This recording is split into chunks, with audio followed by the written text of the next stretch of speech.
right now on 5 on your side at 10. Tonight, an arrest after 2 pregnant women were shot. Plus, day 2 on flood watch. And he's like, your car's floating. What do you mean my car's floating? We're getting answers from MSD about what's turning roads into rivers. But first tonight, a drenching rain for some areas, leading to more flooding concerns. That has us in a weather alert, where the heavy rain is now and the area is most likely to have flooding problems by early Tuesday.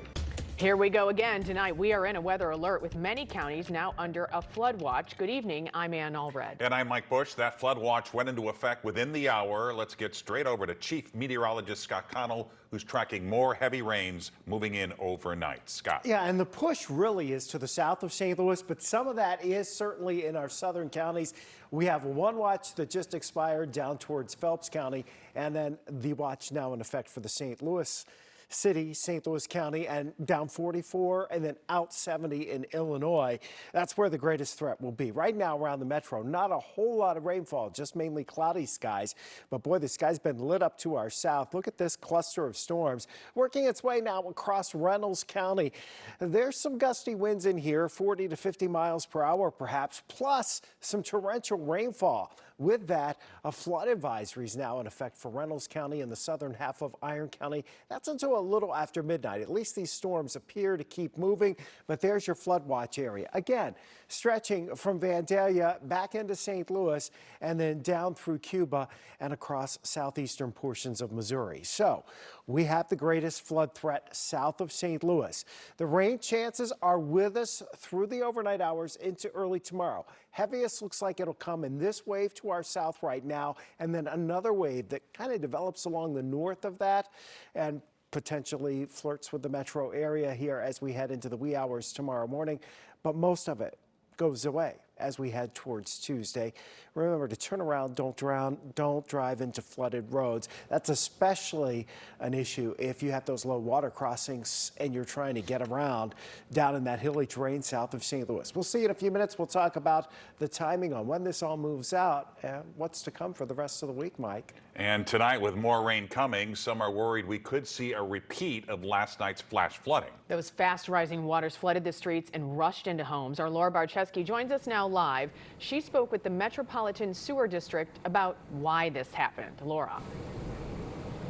Mike and Ann, the flash flood waters were so strong, they actually picked up cars and moved them hundreds of feet from where they were. And that wasn't the only damage here at the Cedar Creek Lodge apartments. It also came rushing into their homes.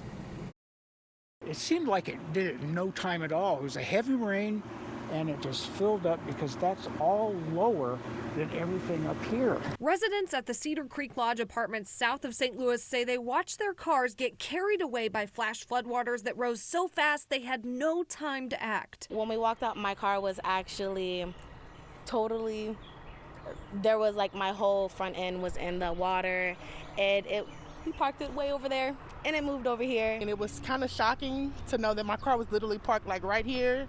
So to see that it's pretty much in the forest is crazy. Then the water started rushing into the first floor apartments. It just rushed in. It was like we were pretty much stranded. We had to go up to the second level of the apartment to kind of take shelter, I guess you would say, because the water was rushing into my apartment. Dominique Welch took us inside to see the mess it left behind. The water probably got up to here. She tried to save what she could. My feet is actually sinking into the floor, and it smells horrible. The Metropolitan Sewer District was at the apartment complex Monday afternoon. They say this storm was as intense as a 500-year storm. They received about 430 calls. The system is not large enough to take in that much rain that quickly. Now they're reaching out to voters to try and pass a $25 a year property tax to help fix the stormwater system. That would fund a stormwater capital improvement program, would raise about $700 million over 20 years,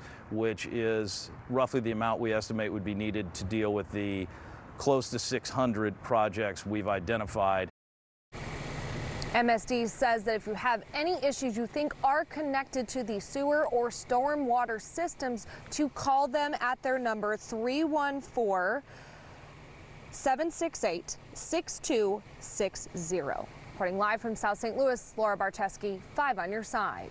And remember, you can get the weather first forecast anytime. You just have to text the word weather to 314-425-5355, and we'll send it straight to your phone. You can also send us your weather photos. New tonight, a former officer with the North County Police Cooperative is facing kidnapping and assault charges. According to charging documents, Corporal James Sims allowed another person to physically beat a handcuffed person back in November. He's also accused of confronting and assaulting the same person while on duty last month. Sims is not in police custody tonight. He's no longer employed with the department. Tonight, we know the identity of the skeletal remains found in an abandoned copper plant in the Metro East. The Madison County coroner has identified him as 36-year-old Vernon Law. He was reported missing last July. Law vanished after getting off a tugboat in Wood River. He was last seen on traffic cameras walking along Route 3 towards 270. Law's remains were found last week at the old Cometco plant, which is right off Route 3. Investigators do not suspect foul play. Tonight, a suspected gunman faces federal gun and drug charges in connection to a quadruple shooting in St. Louis. Two 18-year-old women were killed in the shooting on May 7th in the Hyde Park neighborhood. 5 on Your Side has learned the 2 surviving victims were pregnant. According to court documents, one of the survivors' babies was born early at 30 weeks with gunshot wounds and other trauma. The other woman is about 11 weeks pregnant and is recovering after being shot in the head and the shoulder. Tomorrow could be a big day in the future of the St. Louis Circuit Attorney's Office. And in advance of a hearing tomorrow, Missouri Attorney General Andrew Bailey filed a motion in his lawsuit to remove Kim Gardner from office immediately. She announced her resignation effective June 1st, but Bailey wants her out of office right now. In the motion, Bailey accuses Gardner of doing clinical work for her nursing degree on the same day and time as a contempt hearing against her. Also tomorrow, Missouri Governor Mike Parson will meet with Mayor Tashara Jones and St. Louis faith leaders to discuss Gardner's replacement. Today was the deadline for applicants. Tonight, the governor's office is confirming 18 people submitted applications. 5 on Your Side has confirmed those hoping to fill the remainder of Gardner's term include, these are the names we know of, Judge Michael Noble, retired Judge Michael Mullen, former Assistant Circuit Attorney Patrick Hamaker, former Alderman Mike Ross, and defense attorney David Mueller. We talked with the latter applicant today. We asked David Mueller about Mayor Jones' preference the governor picks a caretaker for the office and not someone seeking a full term in 2024. I hope to convince the mayor as well that this is the right move to go forward, that it is the right move to put in a progressive prosecutor now, not wait 19 months from now for the city to put one in. All I know is the house is on fire. The right person needs to go in. I've got my bucket and I'm ready to go. The governor plans to have a replacement in place by the time Gardner leaves on June 1st. Gardner has announced her plans to run again for office.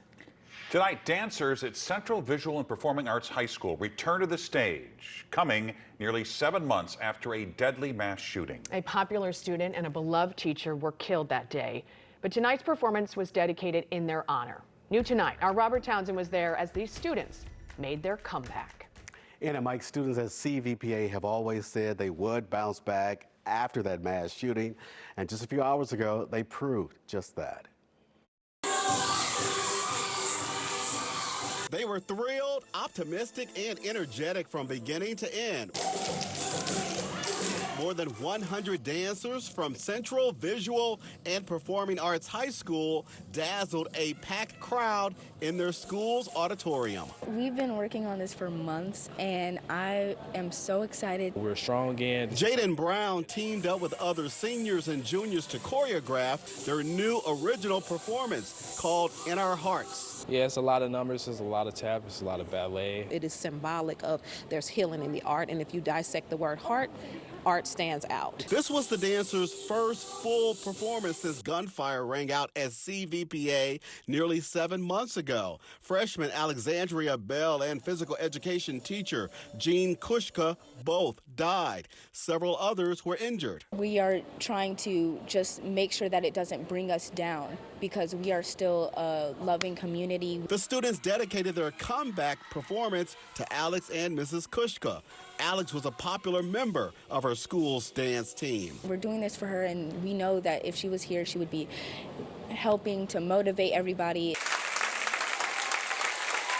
Tonight, Alexandria's mom received a standing ovation when she received a plaque in honor of her daughter. I want the kids to know there's different ways to handle things, and that regardless of what you're going through, you can make it. Strong students proving one step at a time they're rising above the pain. We don't just dance, we express our feelings, our emotions through our dancing. Yeah, we're going to come back stronger. That dance performance lasted for more than 2 hours. About 600 students, parents, teachers, and school officials turning out tonight to cheer those kids on. Good for them. Robert, thanks. Congratulations tonight to the graduates at Washington University. We're talking about more than 3,500 grads taking part in the university's 162nd commencement ceremony this morning at Francis Olympic Field. St. Louis native and actor Sterling K. Brown delivered the commencement address. The MICDS grad joked he attended the WashU of the West. He went to Stanford, but his mom wanted him to apply to his hometown school. So why didn't I apply? In short, I was ready for a change. I was ready to leave the crib and experience something new, and it changed my life. Brown also received an honorary Doctor of Fine Arts degree today. And he wasn't the only big name on the WashU campus today. Dr. Anthony Fauci was the speaker for the School of Medicine commencement ceremony this afternoon. He also received an honorary doctorate degree. The former head of the National Institute of Allergy and Infectious Diseases became a household name during the pandemic. A disturbing discovery in the woods of western Missouri. They located a dead small baby there in the woods. Tonight, the search for answers. Saving for a rainy day. If it's $5, $10 a month, you'll be surprised how quickly that adds up. Tonight, how to build up your emergency fund at a time when money is tight. A weather first weather alert will continue into Tuesday morning as a flood watch continues for St. Louis. The improvement expected in about 12 hours. Developing tonight, 3 people are dead, several others injured after a shooting in New Mexico. The gunfire broke out near a neighborhood park. Police confronted and killed the 18-year-old suspect. Officers responded to the area to find a chaotic scene where a male subject was actively firing upon individuals in that neighborhood. At least 7 people were hurt, including 2 police officers. They're both expected to survive. Tonight, Kansas City police investigating a heartbreaking discovery. The body of a young baby was found in a wooded area over the weekend.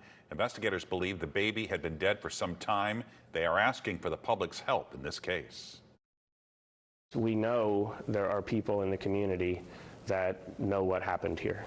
There has to be. There's no other explanation for it. The medical examiner is still working to determine a cause of death and the baby's identity. The age of the baby is not known at this time. Tonight, support is growing for the family of a Missouri toddler hit and killed by a train. It happened Saturday in the town of Hardin, east of Kansas City. Police have not said how the 1-year-old made her way onto the tracks. A GoFundMe page has raised more than $16,000 to help the family with funeral expenses. Before she leaves office, St. Louis Circuit Attorney Kim Gardner is pushing to overturn a murder conviction from the early 1990s. Christopher Dunn has spent 33 years in prison for a murder he says he did not commit. Gardner's office filed a motion claiming there is clear and convincing evidence he did not shoot and kill Rico Rogers.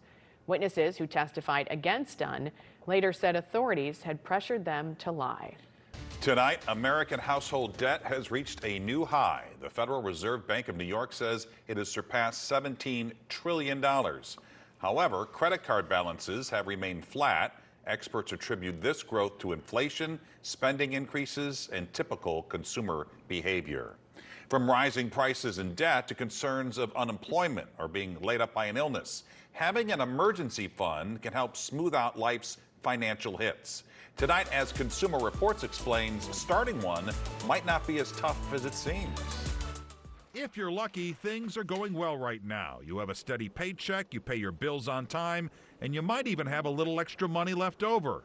But what if something unexpected happens? We've all experienced major financial emergencies, an unexpected home repair, medical bills, or even loss of income. Lisa Gill writes about personal finance for Consumer Reports. Having a rainy day fund to cover these types of unplanned expenses can protect you from major debt, which could easily turn into a financial crisis.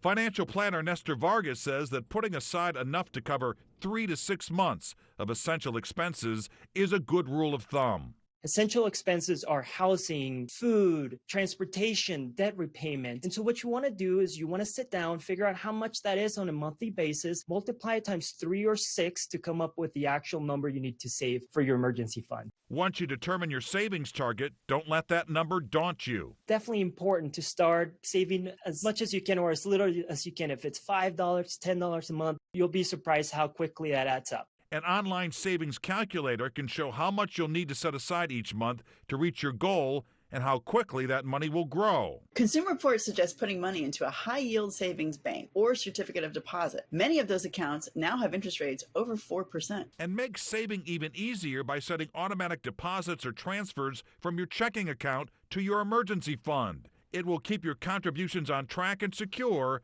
until you need them. Well, building emergency savings should be a priority unless you have high-interest credit card debt. If you have low-interest debt, consider funneling some of your savings toward paying your debt with the rest toward your emergency fund. A sweet addition is coming to the Central West End. Clementine's Naughty and Nice Creamery is opening its 7th location tomorrow. A soft opening of the new shop on North Euclid just wrapped up about 2 hours ago. Clementine's is known for its specialty flavors made in both alcohol-infused and vegan versions. An 8th location is now in the works in Edwardsville, Illinois. Personal plug for the Manhattan ice cream. Urban Chestnut has teamed up with the St. Louis Zoo for a new Zoo Brew. The new STL Zoo Beer Red Panda Light Lager is a tribute to the zoo's 2 red pandas, Pete and Winnie. It's part of an ongoing partnership to raise awareness and money for animal welfare and conservation. The new beer will be available at the zoo starting Friday and in area grocery stores by May 26th, just in time for Memorial Day weekend. And Chief Meteorologist Scott Connell rejoins us now with that weather first forecast, and it sounds like most of the rain is to our south. Is that right, Scott? At this point, it sure is, and we expect the heaviest rain overnight. Certainly what we're going to see in the next 2 or 3 hours is staying well to our south, but we still think once we fill in some areas here a little farther to the north that the heaviest rain is going to be to our south. This is kind of what we're anticipating for the rest of the night heading into early tomorrow morning, and you see these areas here where it's a little brighter and we get into the yellows and the oranges. That's what we're talking about, maybe an inch, maybe 2 locally, maybe 3 inches of rain, but that's farther south of St. Louis, and there's a lot of spots where we don't expect to see maybe more than 1/10 of an inch of rain. Few places may not even get that, but we had the flooding yesterday, and we had the thunderstorms with those torrential rains down across southern portions of the city of St. Louis into South County, across into St. Clair County.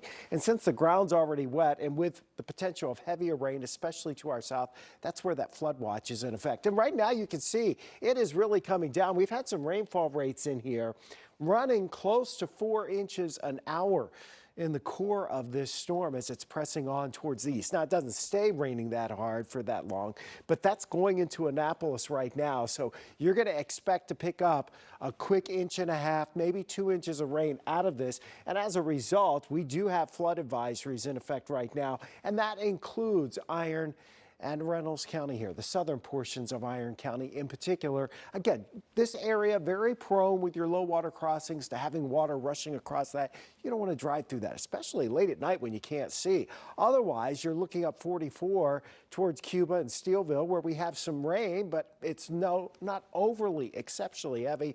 We're still waiting though for this thing to slide by to our south, and as another little bundle of energy slips through later tonight, we'll probably see some more development along the Missouri River and perhaps into the metro area. Still think the heaviest, most widespread, problematic rain is to our south in the next hour or two. And then heading through tomorrow morning after the rush hour, the better rain chances are shifting away from St. Louis. Some late day sunshine is actually possible tomorrow.